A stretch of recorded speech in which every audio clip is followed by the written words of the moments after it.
Hi guys, how are you doing? This is Madhvi from TaroticallySpeaking.com and elearntarot.com.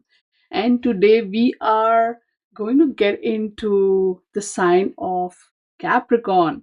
This is like the 10th sign in our Decan walk. For the life of me, I can't believe that I made it so far. It's just mind blowing to me. And this is also my sun sign, so I kind of have a little bit of a soft spot for it, obviously. So here we are. We are in Capricorn. We are also in Capricorn season till the 19th of January. And we are going to dive into the three decans of Capricorn. We're going to understand the astrology, of course, through the lens of the tarot card images. Okay. Uh, all right. Yeah, just before we kind of get into it, as always, all the links to the various books and this and that are in the description. They are also, I make a PDF of all of these slides, and that is the link for that is, the Google Drive download link is also in the description. I have handouts and stuff that I have created. All those links are in the description. You can totally go there and download it and use that for your study, for your notes, and what have you. After I record the video, I will also convert all of this into a blog post. So please go read that, because when I, work with that blog post, I usually create journaling prompts, which, very spontaneously kind of I create them when I write them. So, so that's something new that you'll find over there. Of course, this is the YouTube video, so you can totally adjust the playback speed. That's a nice little nifty little feature. And of course, like, share, and subscribe. You can also subscribe to my newsletter. All of the good things. Please like, share, and subscribe. It kind of encourages me. I feel good. It's a little dopamine hit, if you will, but it's nice. It's nice, right? Everybody likes likes. Hmm? Also, by the way, major announcement, and I wanted to say that in the previous video, but somehow it just, I even this month, it's this new year. By the way, happy new year, guys. And the new year has just been crazy. Everything is so hectic. But along with that, if you're seeing on the screen, this is the Telos tarot book. So this is how the sort of the deck comes in the box, and this is the little white book or the little green book that comes with this deck. Now, I got this deck in the Kickstarter, so this is the very first edition, and I believe Meline has come up with a different sort of version of the deck. With the I don't know, the card back is slightly different, and but it's the same deck, and so you can order it from her site. And if you download the PDF of this, these links, these pictures are clickable links, so you can totally click the link and it'll take you to the site where you can just go buy it. And so this book is there, and this book is amazing, guys, because it tells us so much about not just the images of the deck and what the whole imagery and the symbolism is all about, but she really gets into it with the Picatrix Decans, and there's just a whole bunch. I haven't even had time to sort of sit and look into it, but this book is like more than an inch and a half, or no inch and three-fourths of an inch or three-eighths of an inch thick, by 1 and 3/8 of an inch thick. It's that thick. It's kind of like a doorstop. What do they call it? I mean, I can't wait to kind of dive into it. Maybe I'll just do a second deck and walk next year, just to read through all of the information. It's a lot. It's too good. It's amazing. And if you want, I'll even do like a whatchamacallit, a review video if you like. But okay, I was just saying, this book is available. Go buy it. Totally totally worth it. All right. So all the announcements are done. We are diving into the Decans. Okay. Hang in there. Capricorn. Ta-da. So Capricorn. Actually, the image most people see with Capricorn is of a goat, which is nice, but it's not just a goat, it's a sea goat or a goatfish.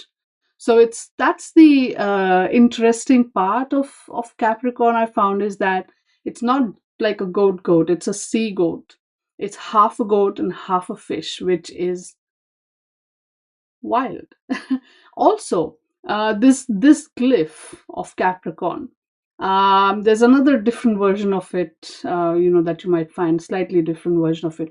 It's actually it depicts the sun slowly rising upwards from the depths of winter, which is kind of fitting because Capricorn begins pretty much after the winter solstice. So winter solstice is when you have the sun, which is the sun is sort of the farthest from the earth, so you have the longest night and the shortest day, and it's pretty much in the northern hemisphere.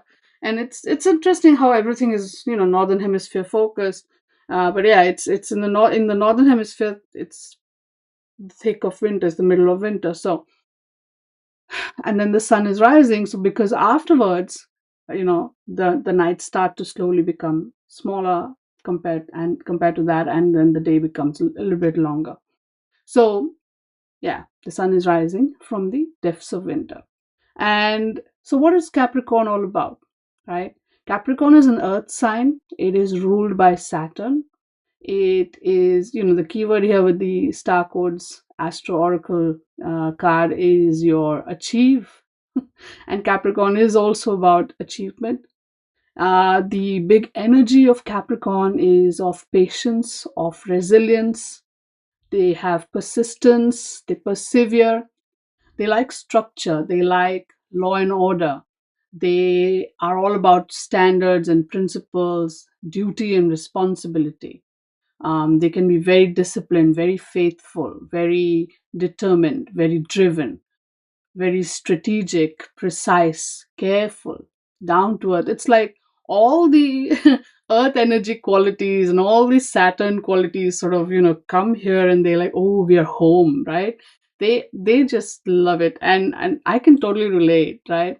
They are very practical. They are also very deep and profound. They can be very seriously loyal, devoted, and there's this whole controlled sensuality and boundaries and everything. It all matters. Boundaries, we all know, it's a very Saturn theme thing, right? The sort of negative-ish side of Capricorn is that they can be quite workaholics. They have this major pressure to sort of perform. They're like, oh, if I'm not doing well, if I don't get like an A plus plus plus, I'm not good enough. That's the whole thing. Don't I know that? They are very fearful of competition. They can become very rigid and cling to old patterns, old structures. Now, this whole time tested thing, see, Capricorn is ruled by Saturn. Saturn is connected to Cronus, who is also connected to time. And so these people have this respect for time, right? They respect something that has gone through the test of time, right? Makes sense to me, anyhow. They can be seen as a little unsociable and withdrawn, reserved and closed. And yeah, I get that too. I get that too. It's like my moon sign is Leo, my rising sign is Leo, which is probably why I'm like, oh yeah, but there are times I will so withdraw. I connect with this part, and they can be a little stingy and miserly. Well, I call it being, using money effectively. They can be headstrong, inflexible, mistrustful. They can be inconsiderate and cynical and ruthless, sentimental, depressive, melancholy, and pessimistic. Right?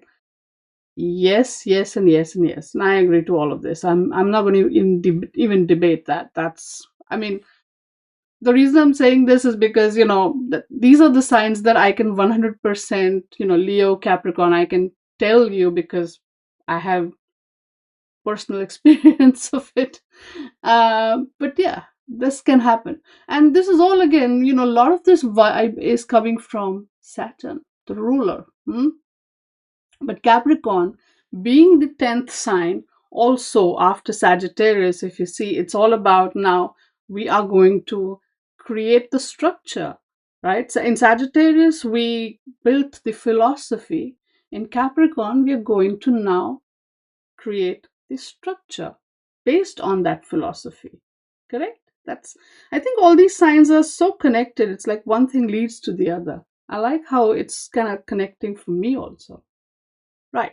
So, with this Capricorn energy in our tarot deck, hmm.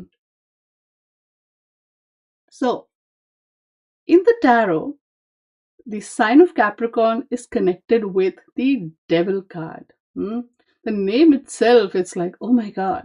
Now, there's a lot that can be said about how the imagery of, the iconic imagery of the devil has been sort of taken from various different pre-Christian religions and cultures, and has sort of become meshed together into this kind of bad guy kind of vibe. And if you look at what Capricorn energy is, and then you say, is it a bad guy? But here, see, the devil has been connected with the materialistic vibes. Okay. So, again, because Capricorn is all about, giving material structure to whatever, the previous 9 signs have been, working at in the journey of the zodiac. So, we are giving structure to all of that, right? I'm not defending this card, but I'm just saying that sometimes the iconic imagery, and again, if you just look at this, the Rider Waite and the Tarot de Marseille imagery, there's one. But you look at the thought-based imagery, that's a whole nother ball game, pun intended. Well, I'll talk about it. This whole thing is too much, too funny for me. Anyhow, but here's the thing: the Rider Waite imagery, which we all are very familiar with, we see this sort of combination of this half man half goat pan or satyr figure. Then we have the bat wings, and then we have this really grumpy looking creature, sitting there with this sort of making this V sign with his hands and that uh, torch, right? And then you have the man and the woman from the Lovers card here. They've grown horns. Even the hair color has changed to red, and they have chains, which they're sort of bound. And this creature sits on that stone. And here the lady has a tail with grapes on it. The guy has a tail with sort of fire leaves on it. It's all about being chained to materialistic desires. Now these characters from the Lovers card, who were sort of communicating, who were connecting, who had that very pure vibe, now they are in sort of a very dark space, if you will, and they are chained to this block, chained to each other, and chained to their desires. So through this imagery, somewhere, I think we are being sort of told that the material world, as it were, or the materialistic desires, as it were, can create a kind of bond, can create a kind of chain, can create the kind of strings that are very difficult to get out of. Okay. And it is also about the material world, if you will. And again, it's ruled by Saturn. Saturn is about everything that has to do with structures and traditions and rules and all of it. It's too many things that can constrict you and restrict you. And in order to kind of make you stay, there are benefits, right? So this card will give you the job of your dreams. It will give you a big fat pay package, but it will make you so busy you probably won't have time to spend that money. Hmm? But hey, your bank balance looks nice when you look at it. That's kind of the vibe, right? Or this job, this card will also give you like a rich husband, right? And but he will probably never be around because he's busy working or whatever. Yeah. This card can also talk about addictions, things that will sort of, have you in its clutches, in its grasp, in its caught in its structure, if you will. And that is what these two cards, the Rider-Waite-Smith and the Marseille Tarot, the whole sort of imagery, the vibe, more or less is talking about being tied to materialistic benefits, to money, to assets, right? This is portraying a very different side of the Capricorn energy. This is talking about how the material world can trap you. Hmm? And this can also talk about the shadow aspects that are created as a result of being trapped in this material world. So while it will give you all the material pleasures and things like that, it will also chain you, trap you. Hmm? So yeah, there is creativity, but there's also this other side. There's about contradictions, about shameless desire for the forbidden, giving into temptations, um, bondage, trauma, breaking conventions. Yeah, so there's some. It's kind of like it's not black and white really. It's kind of a lot of the gray area. Now, let's move our attention to these two, the Thoth and the Telos tarot imagery, right? Now, here uh, in the Thoth, we have the goat with these spiral horns. And there's also a third eye, and there's also this lotus garland, right? The booklet that I have, it's all about, this is connecting with Pan, okay, and this is all about uh, the sort of procreation and sexual vibes, okay. uh, these these circles are actually testicles. I'm sorry, that's what they are. And if you see these little, there's people in here, right? Like, so what we see is these are the life creating forces, right? These are here in sort of waiting to be released, I suppose, right?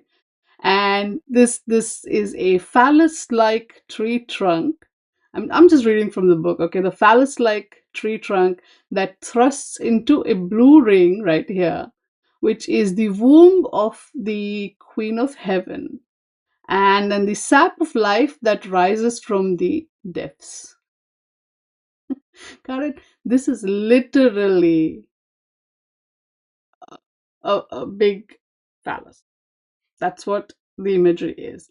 And what it is actually talking about is uh, the very uh, energy of creation that comes from sort of, procreation. Okay, that's what we see here. Um, this gray material in the background, this resembles spider webs, and so this is the snares of the underworld, right? This is how the material world will trap you, right? These are your, like, sexual desires are like the most easiest symbolism of any kind of desire for anything. And when you get caught in that, you are trapped. That's what this card is talking about, that the material world is a big trap. Now, when you see the image from the Telos tarot deck, it it has more or less the same elements to some extent. Now, this card it's also called the Lord of. One second, let me double check. yeah, the lord of the gates of matter, right? So over here behind this character, we see that gate, the gate of matter. And there's the second gate here, and there's, you see, there's DNA symbols. There's a DNA here. So again, gates of matter. It's bringing, the building blocks of human incarnation, really. And here, these are the testes of the phallus. This is formed by like it's an hourglass shape lying on the side, and inside this shape, we see these different sort of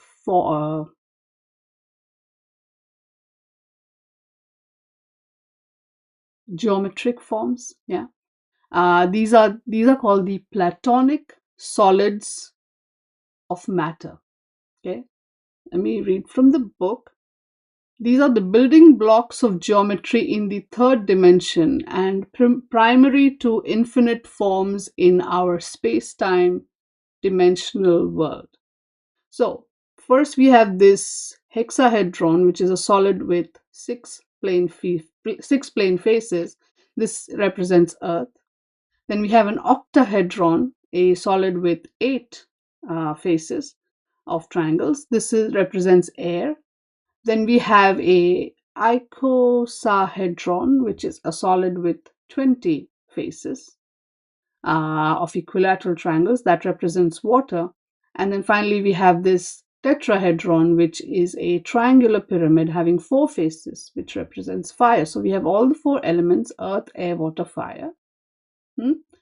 These will basically generate everything, right? These are the basic elements of creation. And if you read them from right to left, so from here, from fire to, so we have fire, water, air, and earth, and that forms YHVH, or the tetragrammaton, Yahweh. We also see those over here, I believe. It's very tiny, but you can see it. Essentially, it's talking about creation. It's talking about the elements of creation, which, if you see, again, you have these, little people here waiting to be released, if you will. And so we see that. So again, while we see all of this imagery and we are like, oh, okay, this is, the devil, the trap of the material world, this and that. The material world, the seeds of the material world, the creation of the material world, we are here. This world we live in is the material world.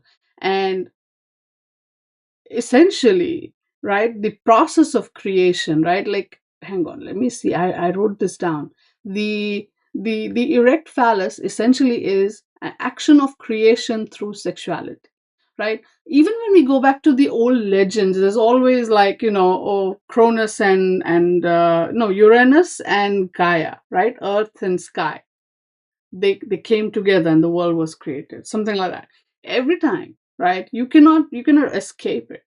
This material creation is the reality that we are in.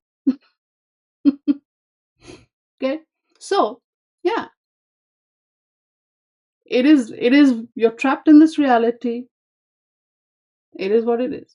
And that is the whole vibe, really.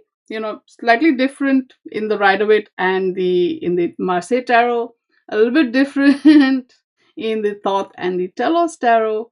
But essentially, what is being conveyed here is all the necessary things that are part and parcel of the process of creating and maintaining and keeping it going, this material reality. So we have ideas that really become substantial here. We have the physical pleasures and all of that, the forbidden desires and all of that. But we also have ambition. We have the lust for power. We have the necessary drive for procreation. All of it is part and parcel of you being sort of caught and trapped and working hard in this material reality.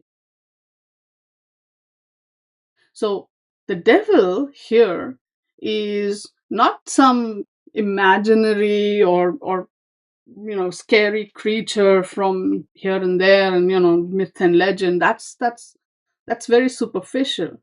Here, the devil is sort of the darker aspects of this material reality, which, well, are created by you and me and all of us who are caught in it, right?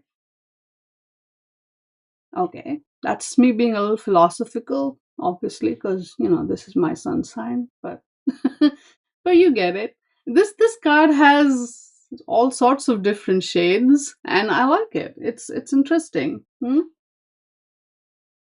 Because it invites you to think, it invites you to understand that yes, while we are here in this material reality, there's both sides, good and bad, that coexist simultaneously, and one is required for the other.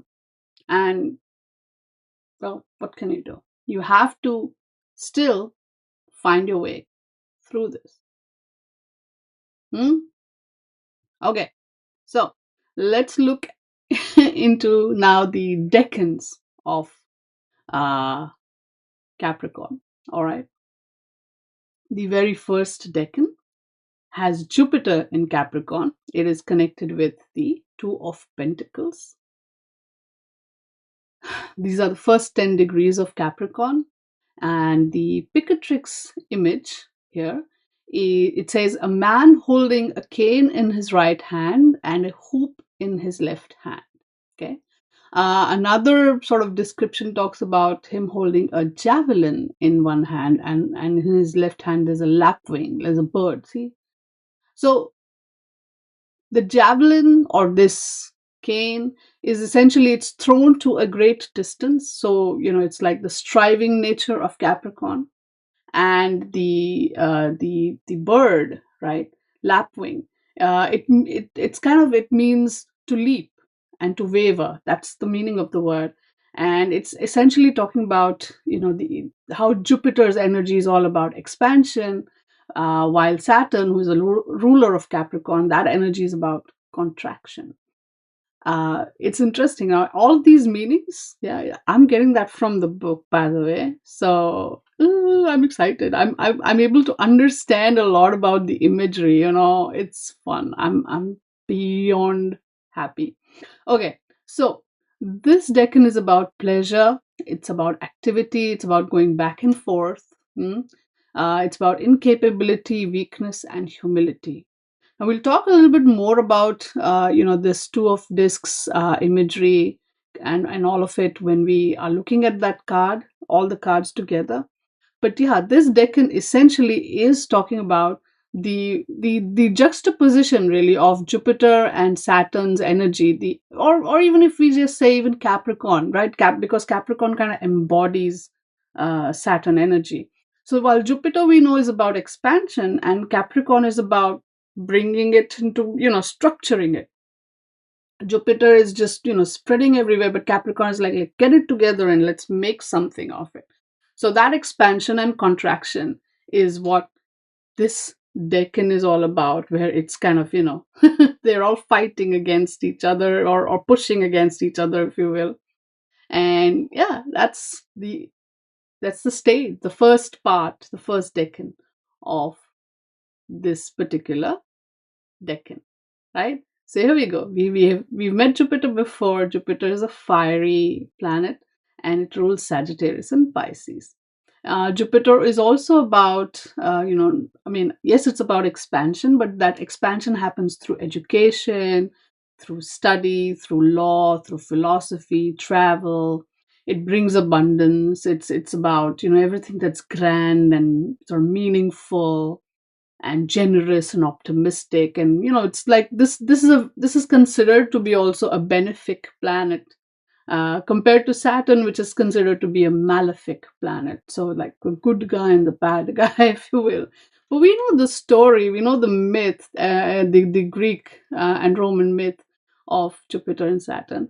But nevertheless, this planet, Jupiter, is supposed to bring all this beautiful, prosperous, fortuitous, fortuitous energy into play. In fact, in our tarot deck, this planet is also associated with the Wheel of Fortune card, which everybody wants to get in their reading, and like, oh, great, because even the name tells you something good is going to happen, right? But essentially, if you look into the symbolism here and there, you will see that it is a wheel primarily, which means it's going to keep turning, which also means that today this wheel is, when it's upright, it's favoring you. When it's reversed, it's probably not going to be so good. Yeah. And that wheel turning is part of the process, right? Things will come, things will go, actions, reactions, cause and effect. Hmm? So whether it's karmic, or whether it's like here and now, action and reaction, it's all, everything has that sort of connection. That cyclical motion is part of the story. So when this card shows up in a positive way, yes, life has, the cycle is opening up and things are coming, and good things are coming. And this is also a chance, again, being all this Jupiter vibe, it's also a chance to sort of sow good seeds, do good action. Just because everything is coming for you and working for you, don't just go crazy and do whatever you please. You gotta follow the right path, because then whatever you're planting, you will also be able to reap a good reward when that time comes. So this time, let's say you planted good things, so when the wheel turns, the bad-ish aspects will be a little bit less. Yeah. So that's the whole point about Jupiter anyhow. And so this wheel of fortune energy is like, yeah, expand, grow, do good things, because hey, I will reward you when you do good things. So that's the whole vibe of Jupiter, right? So now let's look at Jupiter in Capricorn, which, from the perspective of the Oracle of the Radiant Sun, the keyword here is control. Okay, so Jupiter, the keyword here is gain, and for Capricorn, the keyword is duty and perseverance. And also, since we are looking at the planets in signs, Jupiter is considered to be in fall. So when, as I said in earlier, in an earlier video, when a planet is in detriment, it basically, it can't be fully itself. But when it's in fall, it kind of becomes, you start showing the negative sides of it. Okay, so where now Jupiter was all about, being grand and being positive and, philosophical, and being beneficial, here it is in fall. So how does that become, how does that show up, right?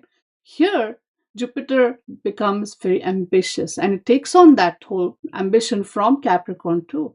But the ambition is to improve their life and status. So again, there's that Jupiter vibe, right? The ambition is to improve their life and status by, taking on positions of responsibility. So there's a little bit of Jupiter there and a little bit of Capricorn together. This is, I think, where they find a little bit of common ground too. They're both ambitious, they both like responsibility, they want to improve their status and their life. And Jupiter in Capricorn likes to find fruitful and satisfying areas of life where they can exercise care and judgment in decision making, right? So I guess Jupiter wants everything to be ethical, so does Capricorn, but both have their different perspectives on what ethics are, I suppose. But they want to do something, and they want to ensure that, they tell you what is the right way to do it. Right? That's the control. They have, this combination creates someone with a strong ethical or religious sense. Achievement becomes important, right? They want that position of authority because then they can tell you what to do. So yeah, then they become prominent in community. They can become, like people with this placement could become pillars of society, politicians, business tycoons, right? They can take on public office, right? And so, what the negative side would be is this ambitious part of their life can interfere with their home and family life. They can become stubborn. They can become people who are, like they stick to the letter of the law, not the essence of the law. They become rigid. They take things to the extremes. Miserliness. Hmm? And they just basically want to take, under the guise of saying, oh, I'm taking responsibility, they also want control. Yeah, makes sense. Makes sense. Jupiter Capricorn is all about control. Yeah, I like it. See this image too. We see this Zeus or Jupiter sitting here with his feet resting on the world, and we also have the Ouroboros, the serpent that's eating its own tail, and that Ouroboros, it's actually a representation of time, isn't it? This Ouroboros. It's interesting. Many different cultures we see time represented as a snake. Okay, that eats its own tail. And so this is this endless cycle of time, and the Earth is there in it, and Jupiter sits on top of it with his feet on top of it, controlling everything. That's Jupiter in Capricorn. Now, in the Two of Pentacles, we also have the number two. That energy is about duality, right? Everything, in its opposite at the same time. So we have attraction and repulsion, we have cooperation, and we have conflict. We have partnership, and we also have breaking apart. We have the conscious and the unconscious. We have choices, decisions, balance and imbalance. All of this happens in the two. And so now, when we put all of these insights and energies together, and we look at this Two of Pentacles, which is Jupiter in Capricorn, what do we see? The first thing that I noticed, of course, is this loop like you know thing, drawing or structure. Here we have this, in the Rider Waite we have the green loop. In the Marseille Tarot we have this sort of banner.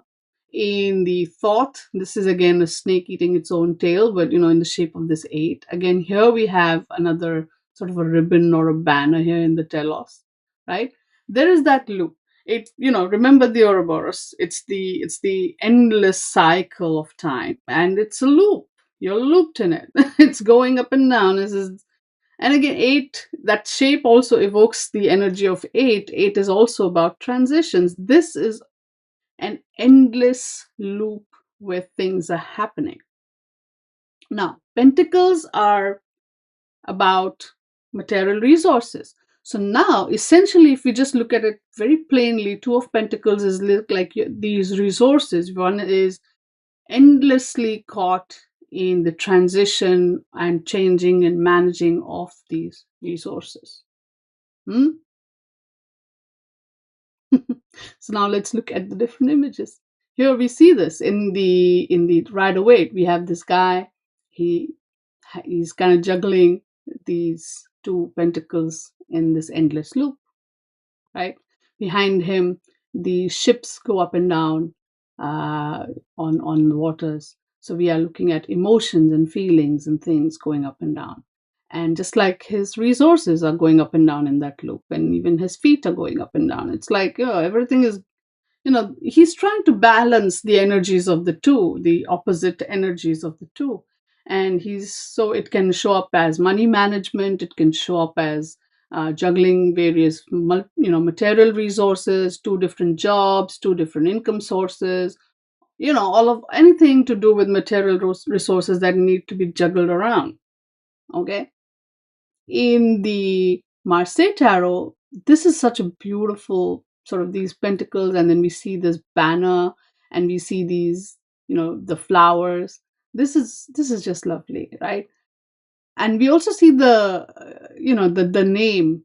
Now this is interesting because back in the day, um, okay, a little history and a little segue. Back in the day, when people started printing out playing cards, you needed to have like a charter permission, and you needed to pay tax of certain kind.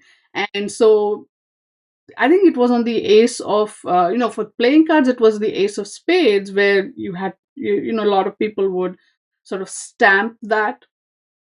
And so that's why the ace of spades, used to be some, right, the first card there. They started doing that with the tarot deck here in the Two of Pentacles. And so you see the name of the creator or the designer would get sort of, printed on that that little banner there, right? That's the whole origin of it. But yeah, we are looking at duality. We are looking at two tangible elements, two projects, options, collaboration, and the winding road. Because again, we're going to incorporate this symbolism, isn't it? So there's winding roads. Everything like that is showing up here. When we look at the thought imagery, right? We have the snake, of course. We have this snake wearing a crown. So he's the king. Jupiter is the king. Saturn is also a king, right? The snake eating its own tail is time, right? And so we're looking at change, right? We are looking at growth and restructuring, because again, material things are going through change. We are restructuring them. We are looking at the energy of creating stability through that restructuring, right? So that's the keyword here, change. Now let's come to the telos, and oh my god, so many things, right? We do see here again that same structure of the Ouroboros. We have that snake with that crown. It's kind of tiny, but take a look, right? We also have this little ribbon thing that runs through it.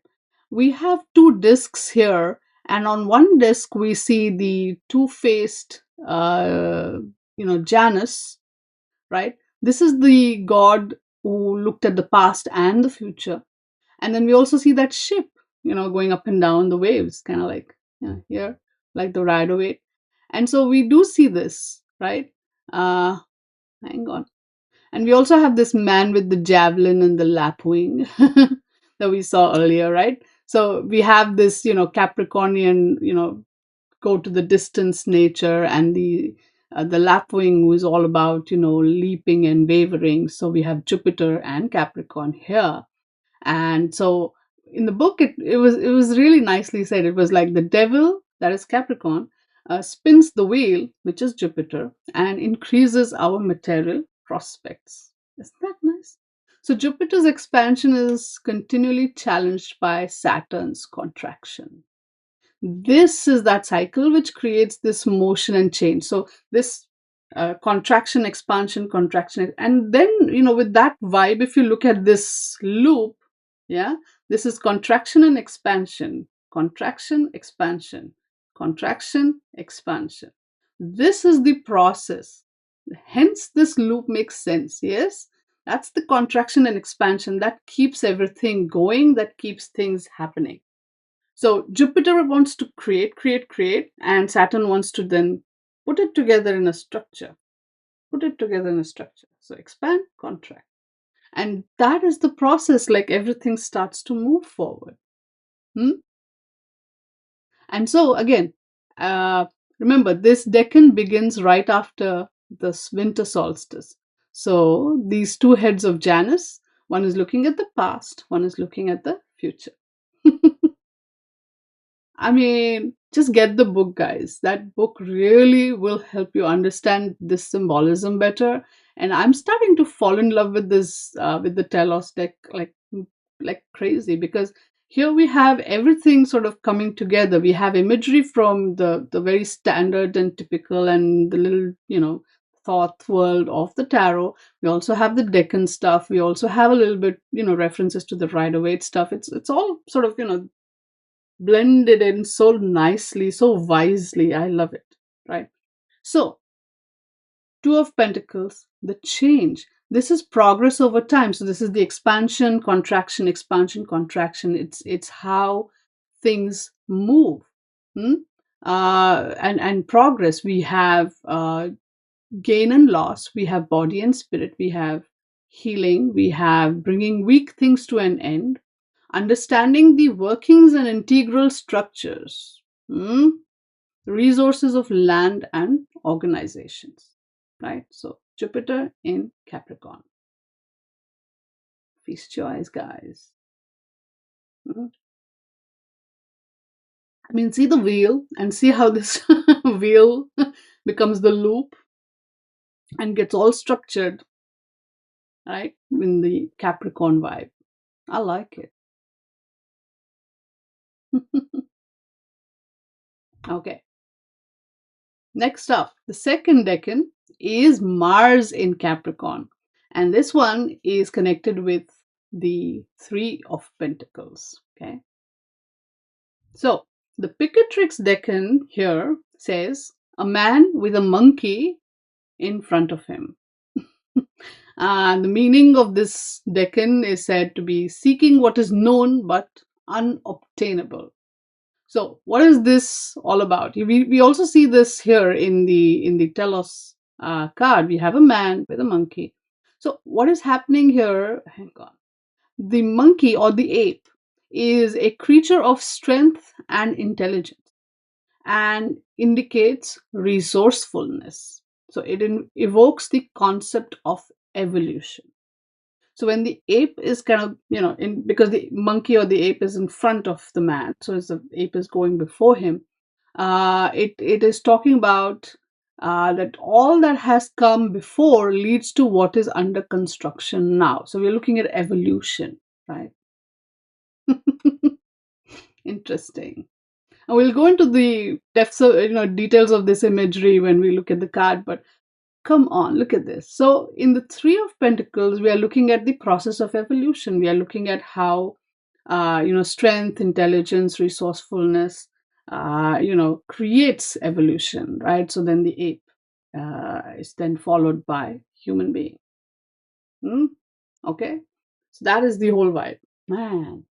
So this is also Mars in Capricorn. So let's understand that first. Let's look at Mars. Interestingly enough, right, like currently right now in the sky we have Sun and Mars, and I believe even Mercury, and a little bit, i I think soon enough Venus too will join. There's a whole bunch of planets in Capricorn right now, even as we speak. Sun and Mars. Sun is the next one, right? I think so, yeah. Yes, next one is Sun. Three, Four of Pentacles is Sun. So anyway, Sun and Mars are definitely in Capricorn right now as I'm making this video, as we are looking at it. So Mars, coming back to the here and now. Mars, oh my God, right? Mars is again a fiery planet, rules Scorpio and Aries. Mars is the god of war. It's all about this very prominent masculine energy. It's about physical energy. It's about aggression. It's also about sexuality. It's about drive, temperament, passion, animal attraction, courage, bravery, impulsive, dramatic things, confidence, competition, ambition, right?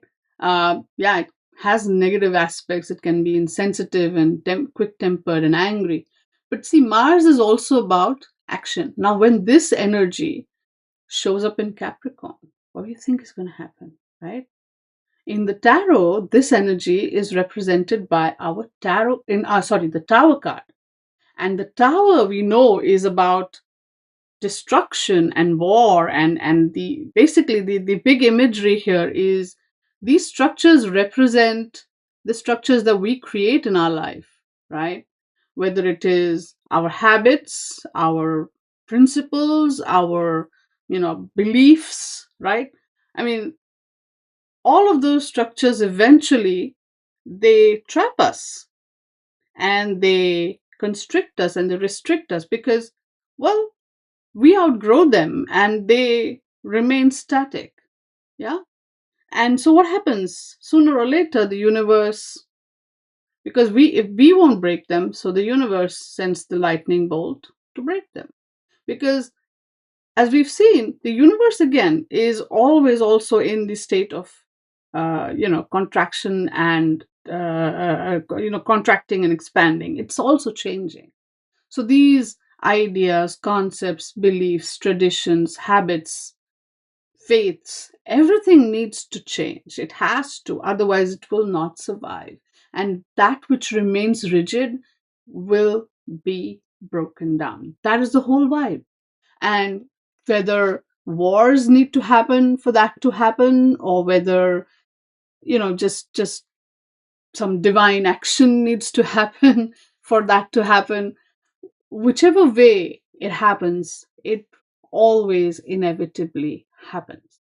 So that is the whole vibe of the tower and the whole Mars energy there. So we see sudden, shocking, destructive events. We see complete breakdowns. We see structures falling apart. We see upheaval. We see shocking developments. And, you know, but this all leads to something enlightening and change that, it's a sudden thing, but that change is where it's headed at. Okay.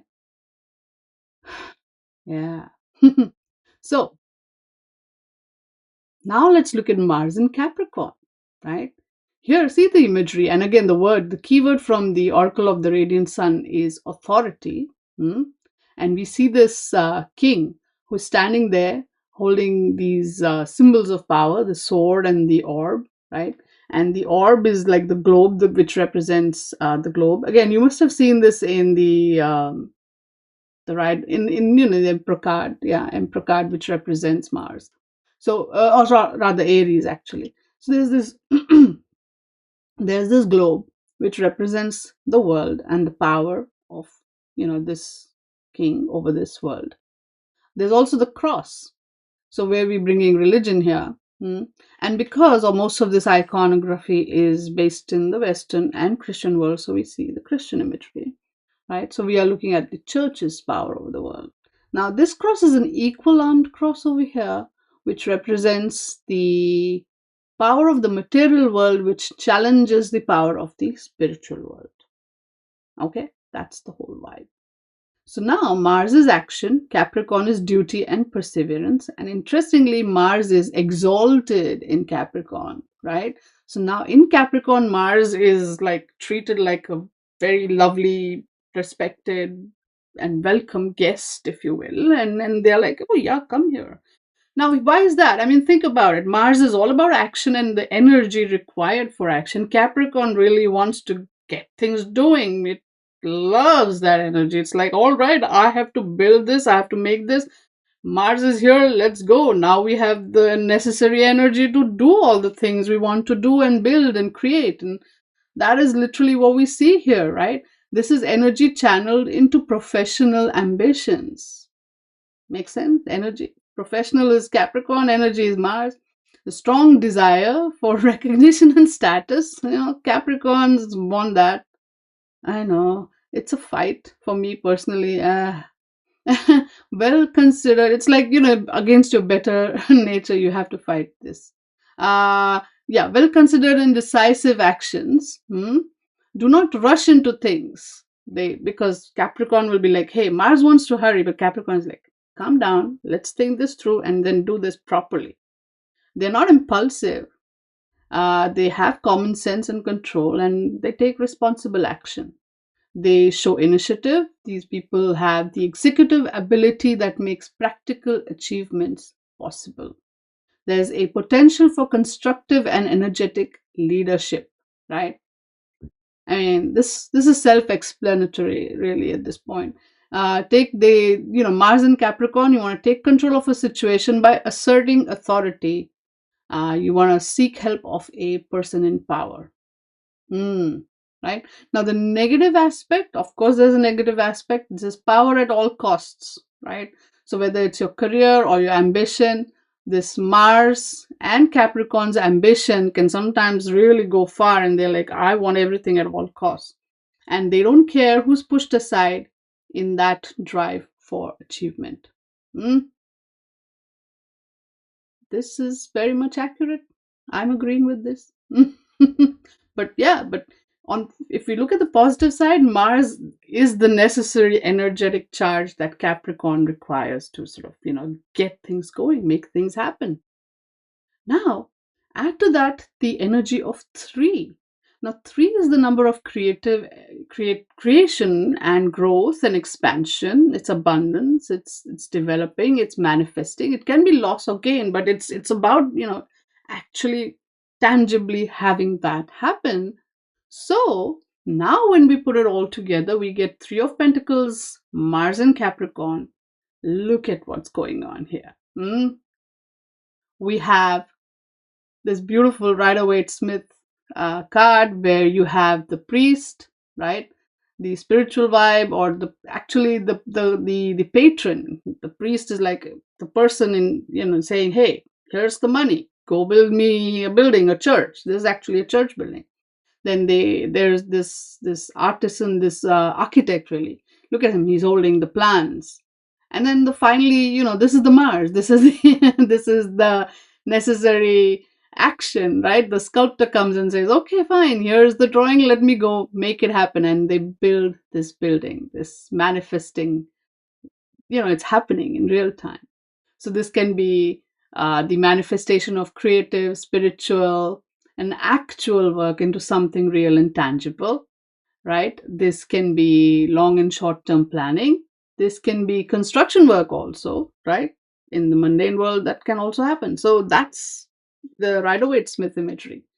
In the Telos, we see these two pentacles here, and they are surrounded by these vines and little buds, and they sort of, come together, and now the third one is generated. We see now bigger little flower buds coming up. So this is the first results of an effort. So because if we look at this as a process of sort of growing from the two, right? When the two was there in the Two of Pentacles, there was like this collaboration happening, and now as a result of that collaboration, the third pentacle has come up. Even in the Rider-Waite, where the two pentacles, they were, the juggler was sort of, trying to balance the resources. You can say this is happening, right? And now they have the necessary, they can pay their craftsmen, and they can build the things, and look at, they're building it. So now here in the in the Tarot de Marseille, again, that collaboration has resulted into this third pentacle forming, right? So we see the first results of an effort or an investment, the productive outcome of an alliance or partnership, right? Its potentials starting to realize. Make sense? In the thought, this one is called works. What do we see here? We see a pyramid. This is the crystallization of the creative force. This pyramid is made of light, right? So it's like force has become crystallized, materialized, yeah. These three red wheels on which that pyramid is standing, this is the powerful trinity of body, mind, and soul, right? And this produces our three-dimensional world. And so these are the wheels on which this creative force becomes crystallized. Behind that, we see this crazy, troubled ocean, it says in the book. And this is the inexhaustible primary potential from which everything is created. So now we have this endless source of potential. And then we have body, mind, and soul. Which then starts that, again, it's a wheel, so it starts the process, it moves everything, and then that creative force becomes crystallized, real, tangible. Mars in Capricorn, right?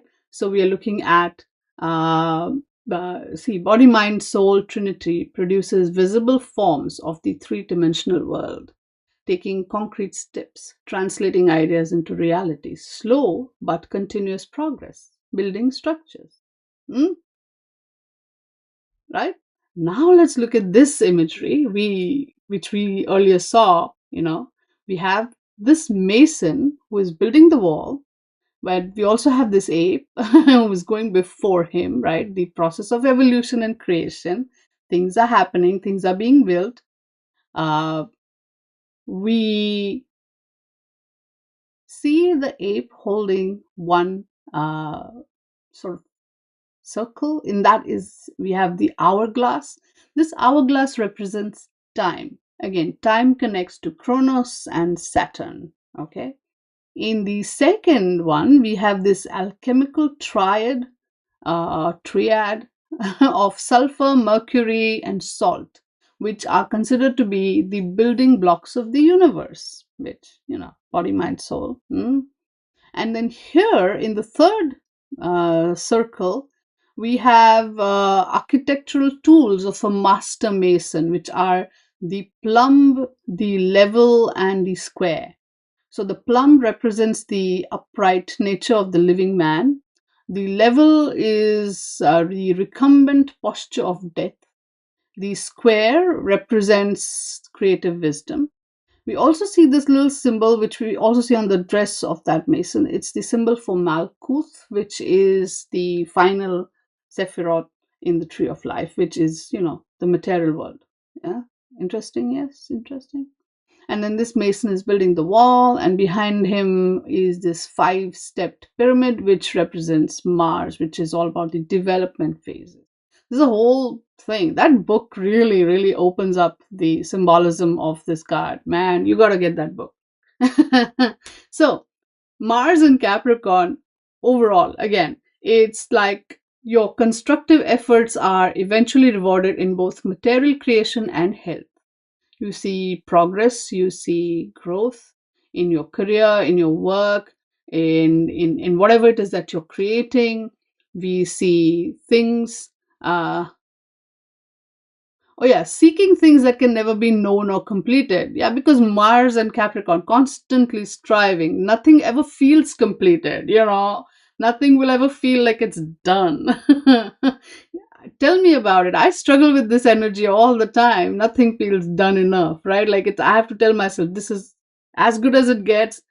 Like I'll spend probably weeks sometimes on creating, this, and I'll be like, no, I need to put in more. I need to put in more, and I'll probably end up making a 5 hour long video if I can. But my God.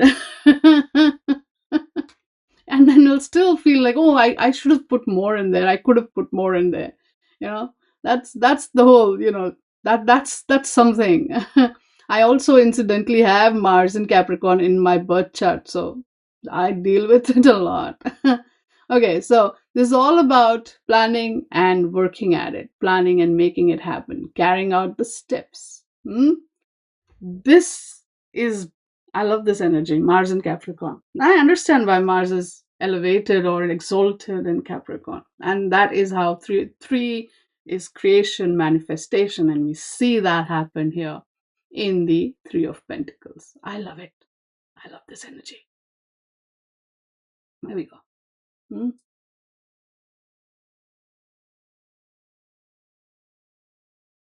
Oh, and then Four of Pentacles. This is the third decan of Capricorn. This is where we have Sun in Capricorn. Okay. The Picatrix description is a man opening and closing a Quran with the tail of a fish before him. Now, some descriptions just say a book. Okay. So it could be a Quran, it could be a book. And Picatrix, if you remember the original Picatrix, the Kayatul Hakim, I believe it was written in the Middle East, Persia. So, yeah, well, that's what it is. Essentially, he's opening and closing the book, and with a tail of a fish before him. There's, we'll look into this. We see that tail here. It's about intensity, desire, monopoly, accumulation, and greed. Okay, and we'll dive into the symbolism of the Telos card image. But yes, essentially, this is a man. This book again could be an accounts book, right? Makes sense with Capricorn. Okay, he's opening and closing it. He's constantly studying his accounts. He's looking at it, looking at it. And that fish again, just to borrow from the what I read in the Telos book, that fish could be talking about the age of Pisces that preceded the age of Aquarius. uh, or it could, fish is also the symbol of wealth, right? Or the tail of the goatfish, which is the symbol of Capricorn. I mean, this is just mind blowing to me. Right? Sun in Capricorn. Okay, so let's look at the energy of the sun. We've met the sun before, it's a fiery energy, and it's interesting how Jupiter, Mars, and Sun, all three are fire planets now here in the three decans, right? This sun also rules Leo. And sun is all about expression, it's about joy, it's about ego, it's about the father, it's about individuality and identity and personality. It's about pride and self-worth and growth and spirit and radiance and expression and vitality, life force, all that. It's about rulership, it's about conscious wisdom and consciousness, willpower, stamina. And on the negative side, the sun is about arrogance and attention seeking and vanity. Right? And then we look at the sun cards from our tarot decks, and just like the bright, bright sun that sort of dominates all the four images of the tarot cards. And yeah, except for the Rider Waite, we see two children here playing and having a good time, more or less, under the light of the sun. There's always some kind of a wall or some boundary there. And then, I guess solar system, if you will, that's the boundary wall. And then the children are playing. Now, instead, in the Rider Waite, we have a child and a horse. This is all about, again, very sun energy. We have clarity, we have joy, we have enthusiasm, we have childlike adventures and happiness and enthusiasm that comes through the childlike energy, right? In the Tarot de Marseille, we see creativity, playfulness. It's, this card is also linked with children, right? And affluence and prosperity and success. Yeah, the same energy with the thought and also with the telos, right? It's about that bright sunlight that comes and sort of brings joy. And well, here's the thing: the sunlight actually it powers the world, if you will. Trees and crops and everything and grow with sunlight. And sunlight also enables us to sort of see, during the day. So yeah, this nice. So, when we have Sun in Capricorn, what happens? Here, the keyword is achievement, where Sun is about fortune and Capricorn is about duty and perseverance.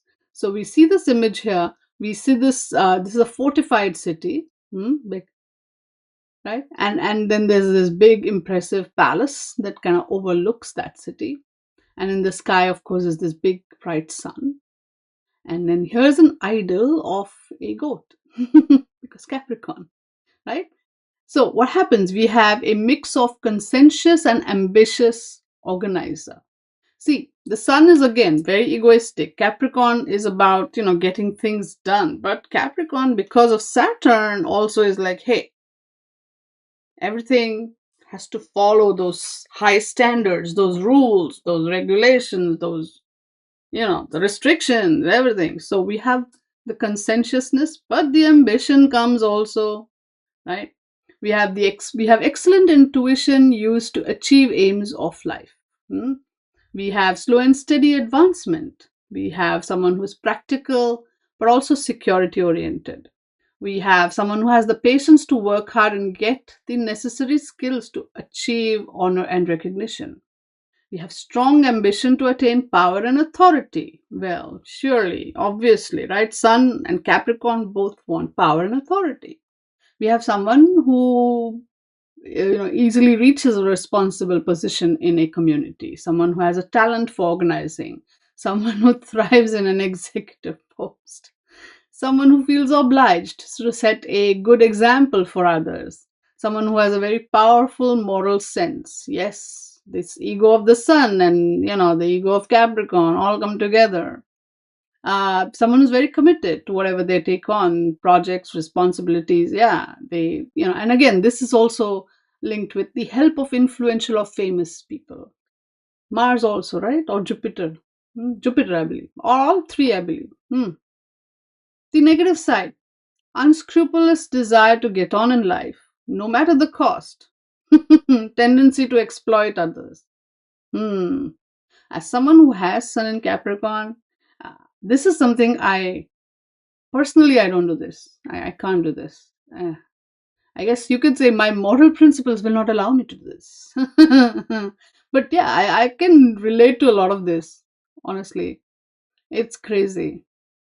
I mean, it's interesting. See, again, from an astrological perspective, you're not just your sun sign or your moon sign. There's other things also. So your other houses and your other planets will also play a role, right? So like as I said, I keep fighting against certain aspects of this, because it just doesn't sit right with me. And the reason is, other placements I have, right? Okay. So, but this is interesting. This is studying this was too much fun. Okay. So, Four of Pentacles has the number 4 in it, and 4 is about stability, it's about structure, it's about organization, it's about order, but also rigidity and stagnation. Hmm? So when you put it all together with Four of Pentacles, Sun in Capricorn, what do we get? Hmm? Now, I always used to have a bit of a moment with this card, this Four of Pentacles from the Rider-Waite. Like, he's supposed, because typically the keyword for this one was miser, and I'm like, why, how, because they show him dressed so well.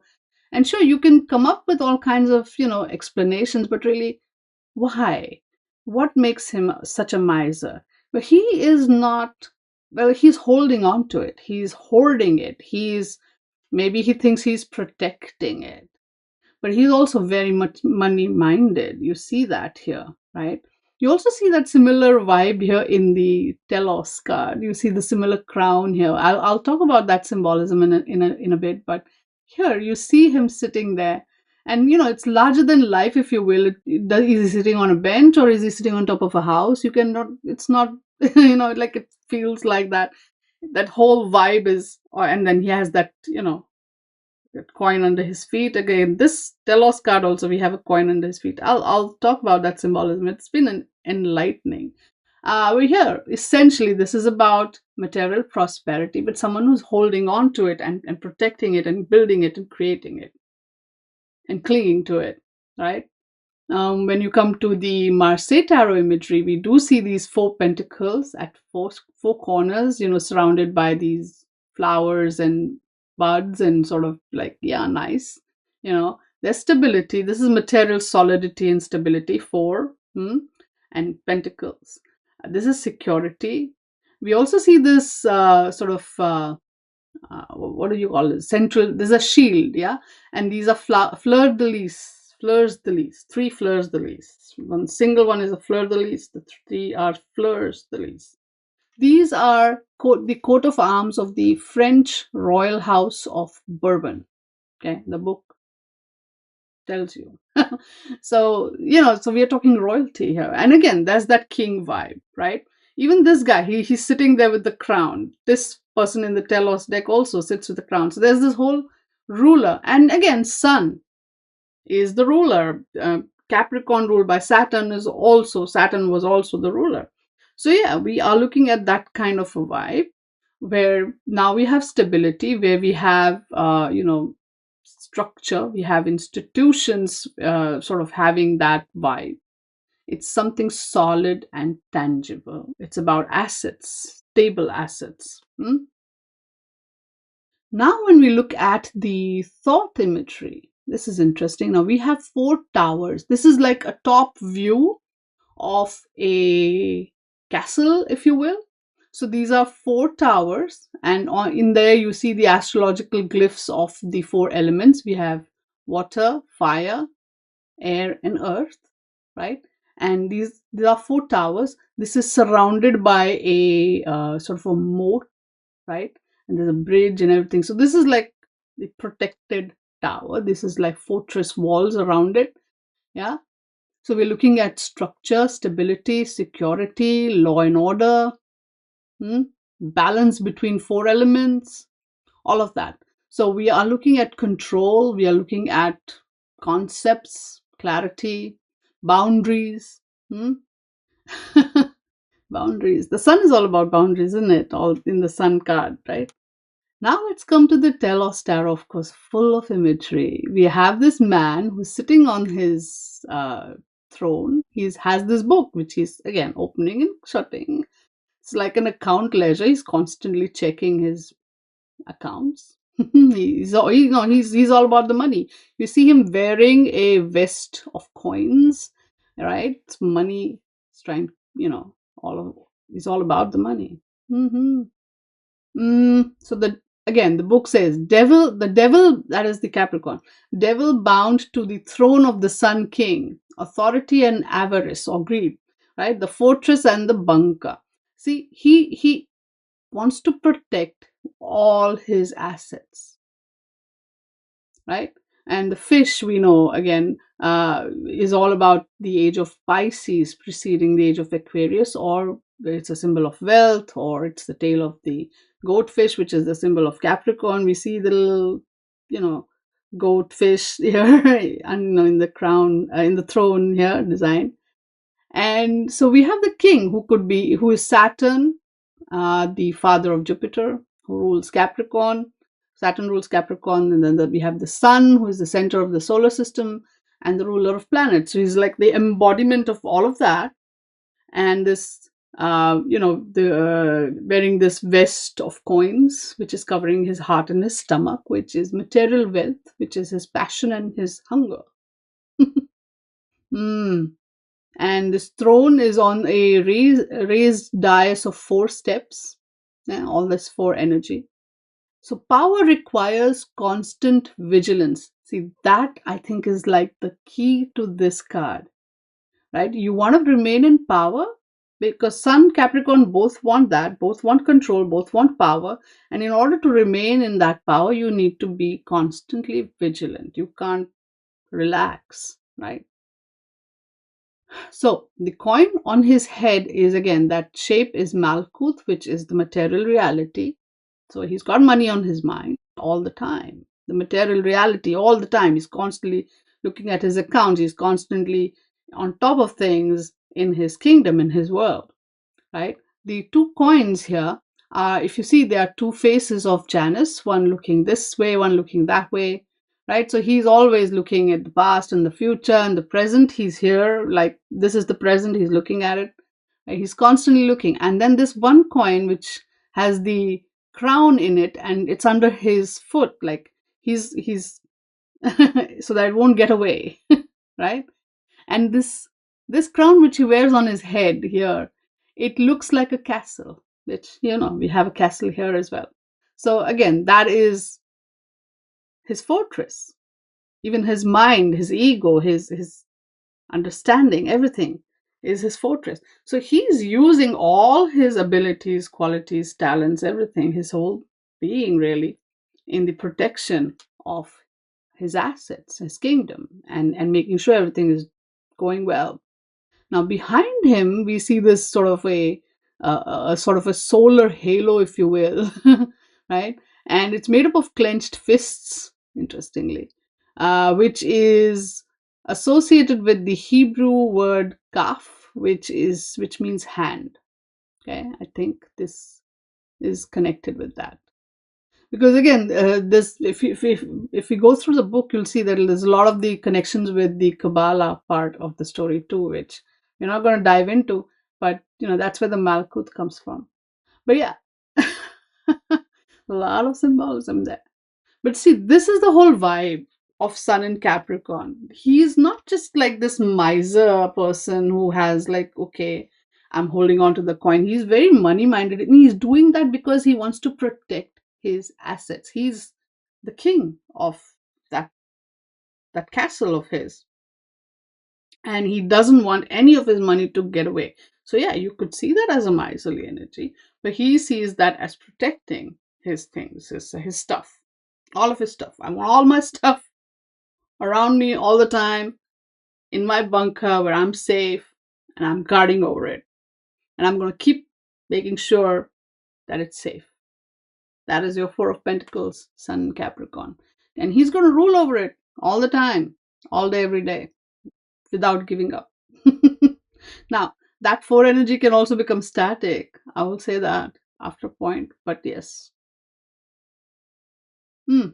You know, interestingly, as I said, I have this placement Sun in Capricorn, and I am a little possessive of my stuff, whatever that stuff is.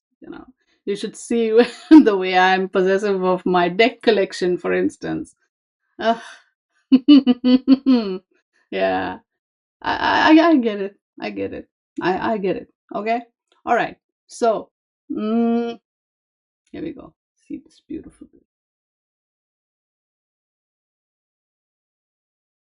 Ah, look at all of it together. All the decans, all the cards, all the, here we have the Jupiter, here we have Jupiter in Capricorn, Mars in Capricorn, Sun in Capricorn, Capricorn cards.